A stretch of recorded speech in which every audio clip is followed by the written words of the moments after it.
एक दिन मेरे पत्नी ने खाना खाते समय मुझे कहा कि पानी से हाइड्रोजन तैयार होगा और हाइड्रोजन से गाड़ियाँ चलती है, ऐसा आप बोलते हो। मैंने सुना यूट्यूब पर। अब मेरा ही विश्वास नहीं बैठता तो दुनिया का क्या विश्वास आपके ऊपर बैठने। तो मैंने तुरंत उसी समय विक्रम किर्लोस्कर को फ़ोन किया और मैंने कहा ये हाइड्रोजन वाली गाड़ी मुझे चाहिए। बोले नितिन जी ये तो यहाँ नहीं बनती। मतलब कहाँ बनती क्या बनती मुझे मालूम नहीं, तुम लाओ। 14 साल ये जो अनेक, मैं ब्राज़ील में अटल बिहारी वाजपेयी जी ने जब मुझे भेजा था राम नाईक जी के साथ, तब देख के आया। बताते बताते मेरी 15-20 साल की तो जिंदगी इसको मार्केटिंग करने में और कन्विंस करने में चली गई। आने वाले समय में इकोनॉमिक वायबिलिटी के हिसाब से बहुत अच्छा फ्यूचर है। मैं 2004 से बोल रहा हूँ। पहले लोग तो पागल ही समझते थे, जो बोलते थे तो ये क्या बोल रहे, कैसे होगा, ये कुछ भी बोल रहे, ऐसा बोलते थे। फिर अभी धीरे धीरे अब लोग विश्वास रखने लगे। फिर मैंने एक बार विक्रम किर्लोस्कर सीआईआई के चेयरमैन थे, जो टोयोटो के चेयरमैन थे, बेचारे उनका देहांत हो गया। एक दिन मेरे पत्नी ने खाना खाते समय मुझे कहा कि पानी से हाइड्रोजन तैयार होगा और हाइड्रोजन से गाड़ियाँ चलती है, ऐसा आप बोलते हो। मैंने सुना यूट्यूब पर। अब मेरा ही विश्वास नहीं बैठता तो दुनिया का क्या विश्वास आपके ऊपर बैठने वाला। तब मुझे ध्यान में आया कि मामला गंभीर है। तो मैंने तुरंत उसी समय विक्रम किर्लोस्कर को फ़ोन किया और मैंने कहा ये हाइड्रोजन वाली गाड़ी मुझे चाहिए। बोले नितिन जी ये तो यहाँ नहीं बनती। मतलब कहाँ बनती क्या बनती मुझे मालूम नहीं, तुम लाओ। तो बोले ठीक है।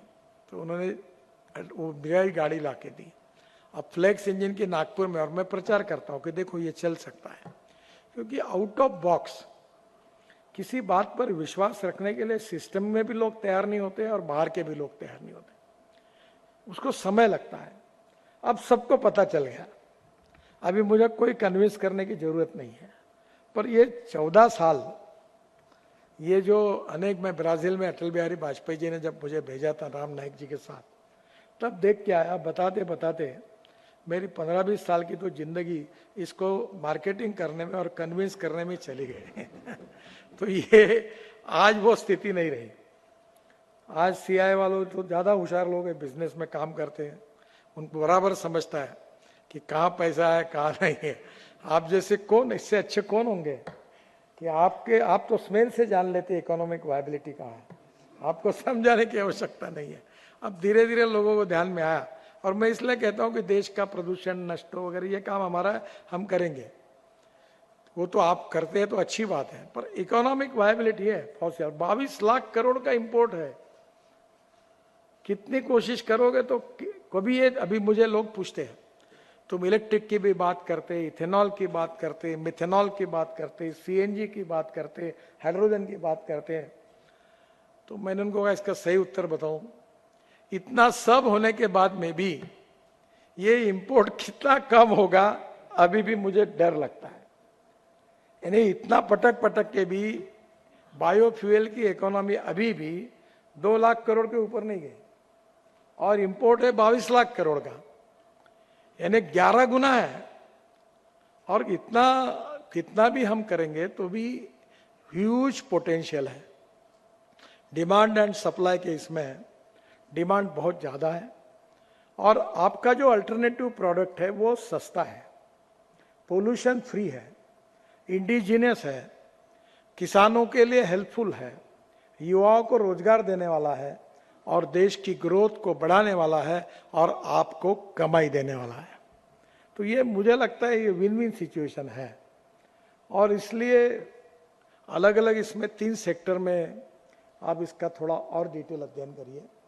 आज आप जैसे बायोफ्यूल पे किया है, पहली बात आप ट्रांसपोर्ट ऑफ बायोमास, इसी पे एक बार बहुत अच्छी तरीके से लोगों को बुलाइए, ताकि हमारे देश में rice straw, cotton straw, wheat straw, soybean straw, bagasse, इसका अभी बगास से हम लोग बिजली तैयार करते हैं, पैसे ही नहीं मिलते। स्टेट गवर्नमेंट में 3-3 महीने पैसे नहीं मिलते। इधर तो सीएनजी बना, पंप पे गया, तुरंत मिल जाएगा। मेरी आग्रह पर महिंद्रा ने सीएनजी का ट्रैक्टर बनाया। वो जो अभी ट्रैक्टर में हमारे यूरो 6 के इमिशन नॉर्म्स लागू करना कि नहीं करना, मेरे पास फाइल पड़ी है। ये सब लोग आए मेरे पास, ट्रैक्टर कंपनी वाले, साहब ये करोगे तो ट्रैक्टर लाख सवा लाख रुपए से महंगा हो जाएगा। मैंने बोला यूरो 6 इमिशन नॉर्म तो सबको लग गए, ऑटोमोबाइल इंडस्ट्री को लग गए, और तुम अगर नहीं लगाओगे तो ये प्रदूषण के हिसाब से तो आवश्यक है। तो मैंने बोला एक काम करो, मैं ये नहीं करता, मेरी कंडीशन है। बोले क्या? मैंने बोला इलेक्ट्रिक पर, इथेनॉल पर, फ्लेक्स इंजन का, मिथेनॉल पर और सीएनजी पर के ट्रैक्टर मार्केट में लॉन्च करो। अगर तुम ये लॉन्च करोगे तो मैं यूरो 6 के इमिशन नॉर्म नहीं लाऊंगा, और तुमने ये लॉन्च नहीं किया तो मैं टपका दूंगा, साइन लगा के निकाल दूंगा। आपको देखो तय करना है क्या है। तो अब उनका सीएनजी का ट्रैक्टर आया उधर, उसको सिलेंडर शायद 2 या 4 लगा है। मेरे पास सीएनजी का ट्रैक्टर है, तो 1.5 से 1.5 लाख रुपए साल की किसान की बचत है, क्योंकि सीएनजी सस्ता है, डीजल महंगा है। अब धीरे धीरे पाइपलाइन से भी सीएनजी जा रहा है, पर वो इंपोर्टेड है। हमारे यहाँ एलएनजी के पंप मैंने शुरू करा है, बैद्यनाथ कंपनी को, वही कंसल्टेंट हूँ उनका।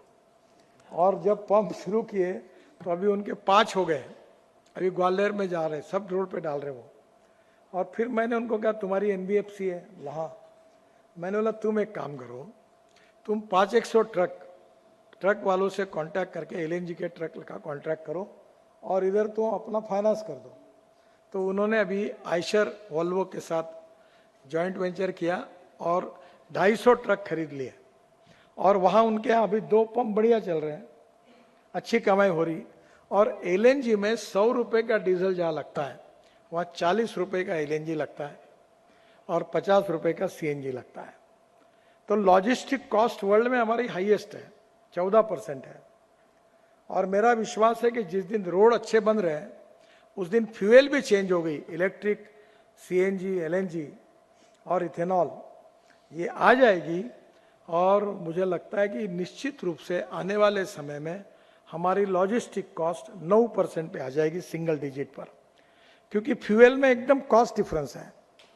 और इसलिए मेरी आप सबसे रिक्वेस्ट है कि ये प्रोजेक्ट जो है ये इकोनॉमिकली वायबल है, प्रॉफिट मेकिंग है।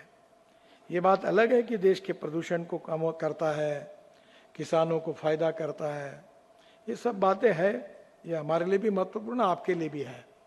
पर अगर जब ये प्रॉफिट मेकिंग है तो आप इन्वेस्टमेंट के लिए क्यों हेजिटेट करते हो? नमस्कार, मैं हूं मानक गुप्ता। अगर आपको हमारा ये वीडियो पसंद आया हो तो इसे लाइक और शेयर जरूर करें, और हाँ, हमें सब्सक्राइब और फॉलो करना ना भूलें, ताकि आप देश और दुनिया की कोई खबर मिस ना करें। तो जुड़े रहिए हमारे साथ और देखते रहिए News 24।